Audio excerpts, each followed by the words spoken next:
என் பெயர் தர்ஷனா சரத்குமார். நான் 3ஆம் ஆண்டு மாணவி. தலைப்பு என் அன்னை. என் அன்னையின் பெயர் திருமதி ராஜேஸ்வரி. என் அன்னையின் வயது 35. என் அன்னை தொழிற்சாலையில் வேலை செய்கிறார். என் அன்னை அழகானவர் மற்றும் புத்திசாலி. என் அன்னை என் குடும்பத்தின் மீது அக்கறை உள்ளவர். என் அன்னை அதிகாலையில் எழுந்து கொள்வார். என் அன்னை என் குடும்பத்திற்கு சமைக்கும் உணவு சுவையாக இருக்கும். எனக்கும் என் தம்பிக்கும் என் அன்னை பாடங்களை சொல்லிக் கொடுப்பார். என் அன்னை சிறந்த அன்னை ஆவார்.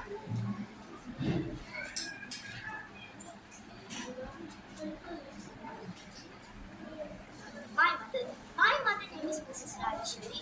She is 25 years old. She is working in her company.